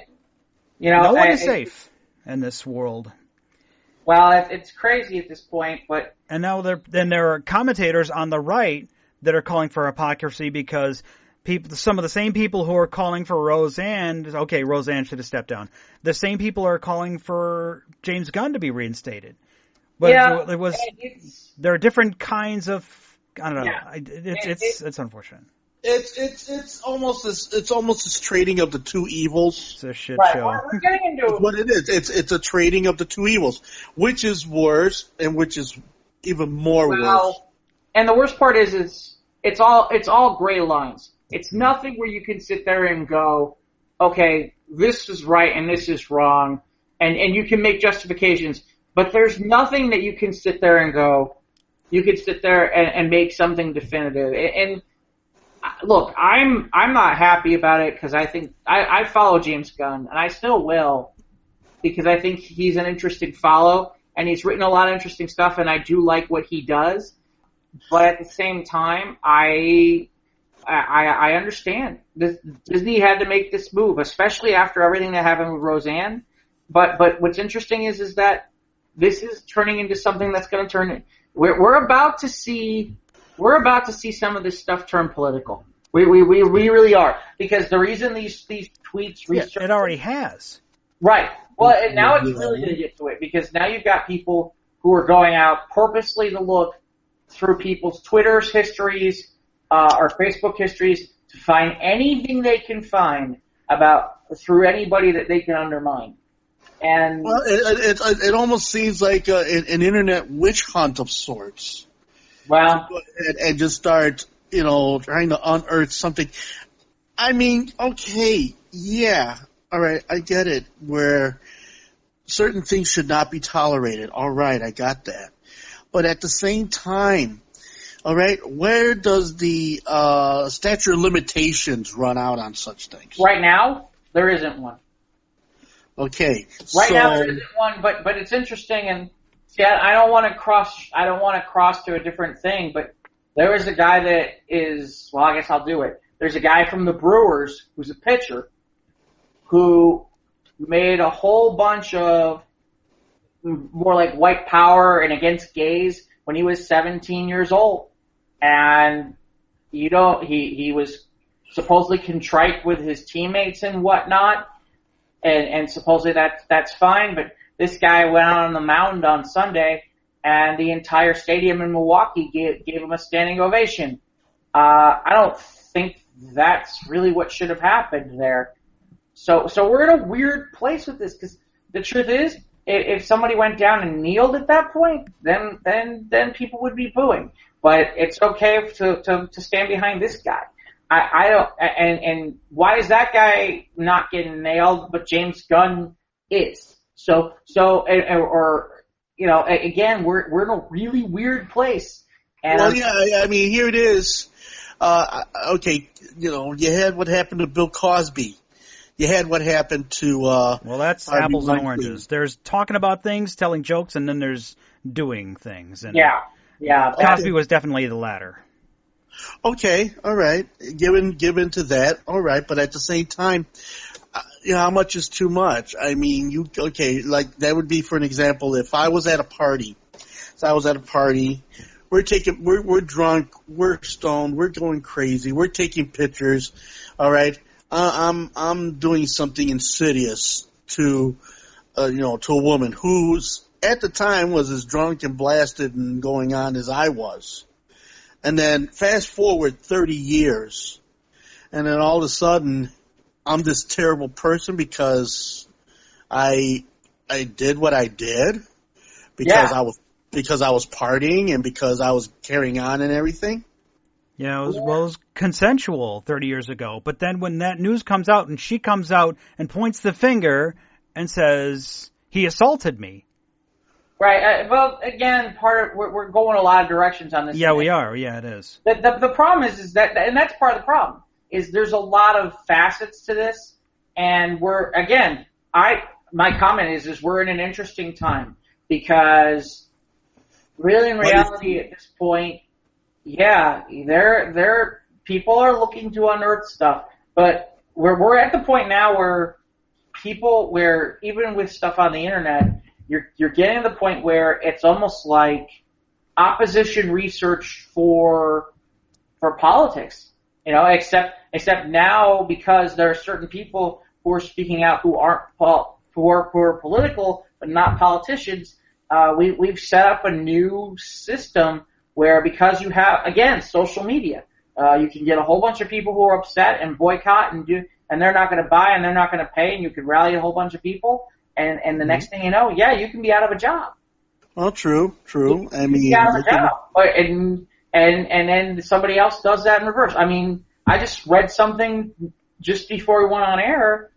I guess in Australia, people are mad at Trevor Noah because he made some sort of joke about Aborigine women, and they're supposedly all upset, and they don't want him to come down there as part of a tour that he was doing for a comedy tour.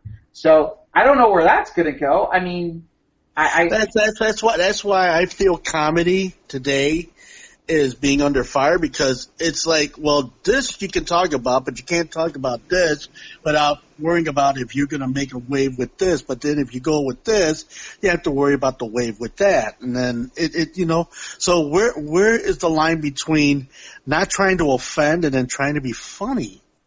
Here's the interesting part. That's funny because this will tie into something Mike saw me watching this afternoon while I was in the middle of having lunch. Mm-hmm. But I wonder, and again, this is just me theorizing, I wonder how a guy like Andrew Dice Clay would fare today. And I asked that from this perspective. Andrew Dice Clay at the end of the day was ostracized either way, no matter what. He's still going to be ostracized no matter what. He was never really going to, but he had mainstream following and people were there, and he was selling out stuff left and right. But at the end of the day, was he accepted? Not really. So, I mean, if you were somebody like that. And that was pretty cutting edge for the day. I remember when he was bleeped at the MTV Awards. Right, where he got, and that helped him too. Okay, I got banned from MTV. Just shock value. Banned from MTV when it meant something. Well, yeah, when you had Andrew Dice Clay coming out, Little Miss Muffet sat on a tuffet, eating her curds and whey. And along came a spider, he came down beside her and said, "Hey, bitch, what's in the bowl?" Right. But again, I was one of the people who went to go see Andrew Dice Clay. He sold out the Allstate Arena. And when I say sold it out, it's standing room. And the only other guy who I ever heard could do something like that at the time was Eddie Murphy. Right. Comedians didn't sell out huge stadiums, but Dice was doing it. And that's the only reason I bring up Dice is because I'm sitting there and I'm kind of laughing about it, which is, could a guy like that transcend all of this because of the fact of who he was and what he was, and would people just go, that's just Dice? Well, that would be just like the same if it was Richard Pryor. Okay, because Richard Pryor was cursing and swearing his ever-loving ass off, on everything he ever did before he got into the whole movie thing, and then it started to all just kind of mellow out after that. And then years before that, the very first guy, Lenny Bruce, who was jailed time and time again for obscenity charges for some of the comedy that he put out there. In fact, he was one of the first who totally pushed the envelope as to anything in the comic circles of politica, race, gender, all of it. So now would Lenny Bruce fare well today? Of course not. Would Richard Pryor fare today? Of course not. I don't know about that. I just wonder. I mean, I wonder if they would figure out a way if they could transcend. But because the landscape of comedy has changed irrevocably. Right. Drastically. Yeah. Well, yeah, but at the same time, I do feel like there's a place where raunchy humor can still exist. And I feel like it really would depend on the person, and it would really depend on the personality. And the format. Like, HBO's Def Comedy Jam is going to be raunchy. Yeah. Yeah, I mean... I'm really dating myself, aren't I? Well, no. But it's a valid point, though. Because that the Def Comedy Jam, it's going to be filthy. It's going to have every conceivable thing thrown into it, a big mulligan stew of embarrassment, of course. Right. Well, like I was about 4 years ago, I was in Vegas for, and I had somebody who had told me, whatever you do, and I'm gonna butcher this name. It's kind of like a Cirque du Soleil. It's outside of Caesars. It's called Absinthe, I think it is. But they told me it was kind of like an adult version of that. And yeah, it's more erotic, but they also did comedy. And I swear to you, those guys were so raunchy, and they went after everybody. And it was so funny that, I mean, I almost fell off the chair in laughter, but it was so wrong. I mean, everybody in the building was like, this is so wrong, but they did it so well. And the best part is, there wasn't a group that wasn't spared. There wasn't an ethnicity, a sex, a preferred sexual partnerism, whatever religion, nothing was spared. They went after everybody. And I think that's the key. I think you go after everybody, then you won't be offended by nobody. Right. Well, it's just like with South Park. Mm-hmm. When Isaac Hayes left because they made fun of Scientology. Yeah. So they took a whole episode and made fun of Isaac Hayes or his chef. Yeah, like I said, I just wonder if that's the real answer. They just offended everyone equally on South Park. But it's funny because I wonder how much, and I know we're getting close to the time where we should kick out, but yeah. But I wonder how much this has hurt, because in the 80s and even in the 90s, you had these comedies that would make money out there that people would love to go see, and now it's like they don't make the kind of money that you used to make on a comedy feature in the movies anymore. You just don't. No, because there's just too many. There's too many eggshells to walk over today. There's too many fractions pointing and saying no. Too many people getting offended by everything. Well, every thing. But here's the thing. I mean, you guys have seen those Judd Apatow movies. Those things are raunchy as fuck. Yeah. And yet nobody complained. Well, I shouldn't say that. Most people complain about. Most people. Okay. Nobody was like, oh, it's Judd Apatow, no big deal. It's like, I don't know. I mean, you know, where is today's 40-year-old virgin? Where is today's American Pie? Where is Old School? And I'm only using the ones from the 90s and early 2000s. Yeah. Right. Where is Back to School? Where is Caddyshack? Yeah, that's an even bigger question. Exactly. Yeah. Okay. Yeah. Where's that great comedy that I want to see again on the screen? Which I know that in this day and age, would not be viable. Yeah, well, and the funny part is, but here's the funny part. Kids are watching, kids and teenagers are all watching those movies. I mean, it was funny. I was listening to an interview with Tim Matheson, and he's joking. He's like, I have kids coming up to me before college all the time who say to me, it was a rite of passage. I was told I needed to watch Animal House before I went to college. I mean, even now. Yeah. Yeah. And I still love Animal House. Oh, absolutely. Absolutely. I love anything Belushi was ever in. Most everything. Yeah, what is it? The Neighbors? I wasn't sure. And 1941 wasn't good either. I wasn't a big fan of 1941 either. I liked 1941. But I did like the Blues Brothers. Oh yeah. And I did like Animal House. Okay, sure. 1941 I could give or take. Neighbors, I'd have to have it on a good day. No Neighbors. But then also too the stuff he did on Saturday Night Live. Okay, where's another forum. Okay, whereas look at what's happened with Saturday Night Live in the last since 1975. So 85, 95, 2005, in almost 40 plus years, how the comedy landscape has changed. Well, from when they started out with Belushi and Chase and Gilda Radner and Jamie Lee Curtin and all the rest of them. You're selling them a little short, Ivan. Jamie Lee Curtin? Jamie Curtin. Curtis. Sorry. Jamie Curtis. Is Jamie Lee Curtis? Jane Curtin. Oh, Jane Curtin. Yeah. I was close. I was close. Okay. I mean, but Ivan, I think you need to really go back and relook at Saturday. There are lull periods within Saturday Night Live, but there are other periods where they were great. They come back through with some of the big names still. No, I'm not saying that about.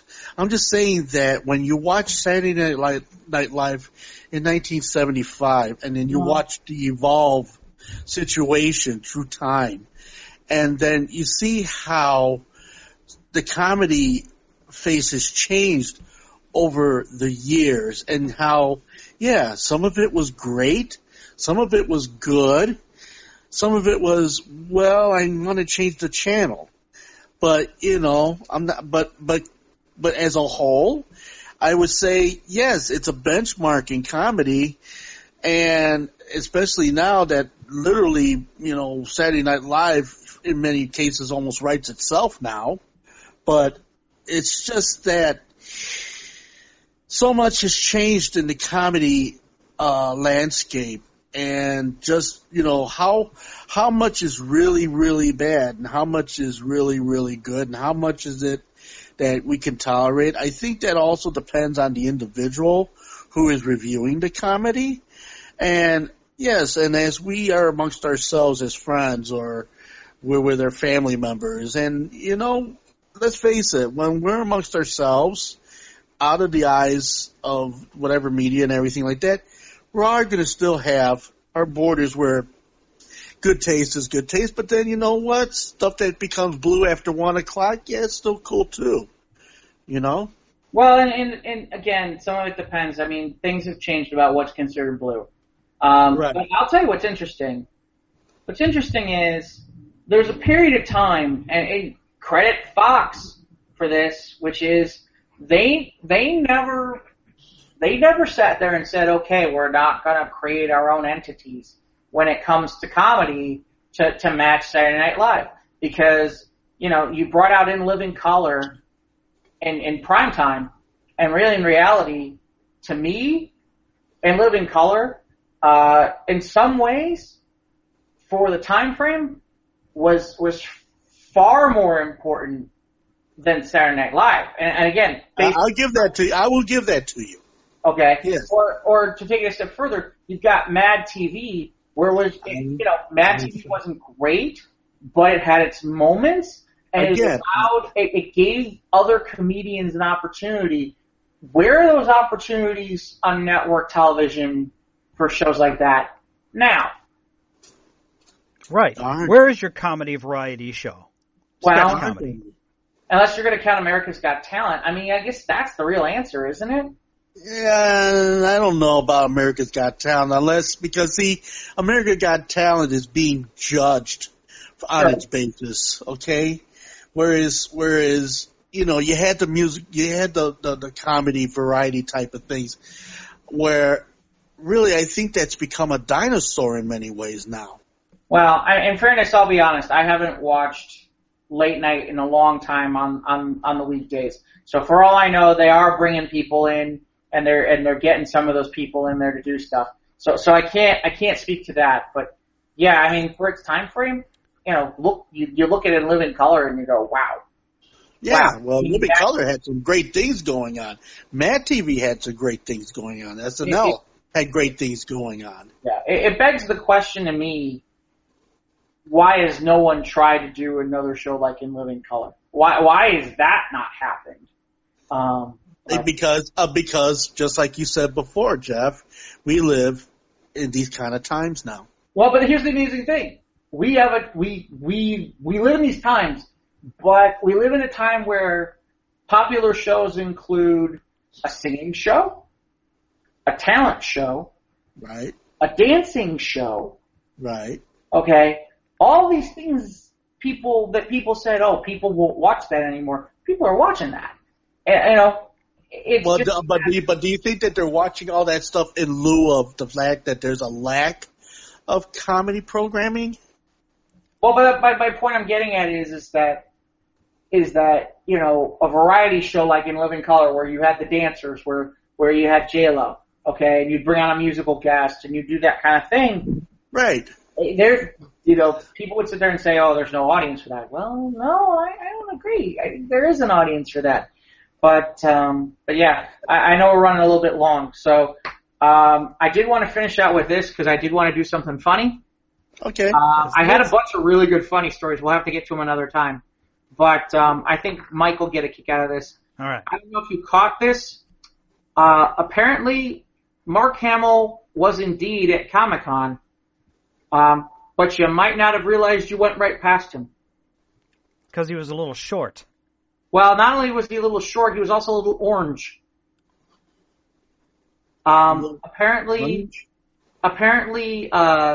Mark Hamill cosplayed for a good portion of the weekend and is now admitting it today. One of them is what he calls Orange Vader, and it's basically a cross between Darth Vader and Donald Trump. Complete with an orange golf club, an orange Vader mask. He's wearing like a golf shirt. He's wearing like golf waders. And on the back of the shirt that he's wearing, it says, "Make the Death Star great again." Oh, no. So, and he's got the wig on. Okay, then. He's got the wig on. I don't know if you saw that you one. refer to will soon be back in our hands. Yeah. They're going to be great. My little hands, they're going to be great. Yeah. So that was the other. Then Mike, you want to talk about the other one? What can you say, I am your father in the voice? Trust your feelings. You know it to be true. Okay. Believe me. You're going to love it. Yeah. You're going to love it. Believe me. It's the best Death Star. Oh, he also was a stormtrooper. That was my joke Yeah. there. I thought we were going there first because that would be easy to dismiss. But yes, Mark Hamill did cosplay as a stormtrooper. Right. So you had people where basically he walked right by people all weekend. I remember Bryan Cranston did that one year when he just put on like a mask and walked around with his Walter White costume, but he had a mask on. God. He just pulled his mask, and I was like, you don't know who's under that mask at Comic-Con. No, you don't. No, you don't. But yeah, that's cool. Yeah, so Comic-Con did not disappoint this year. No. I thought it'd be kind of bland due to the lack of Marvel content, but yeah, there was lots of good stuff was released. Yeah, no Disney content, but yeah, otherwise, I mean, really, not a lots of good stuff to look forward to. Yeah, I'm kind of curious to see where this DC Universe thing goes. I don't think at the moment I'm ready to go that route, but we'll see. But once you get a more definitive list of what is available on this streaming site, then maybe I'll take the plunge. See, I did go to All Yeah Comics on Sunday.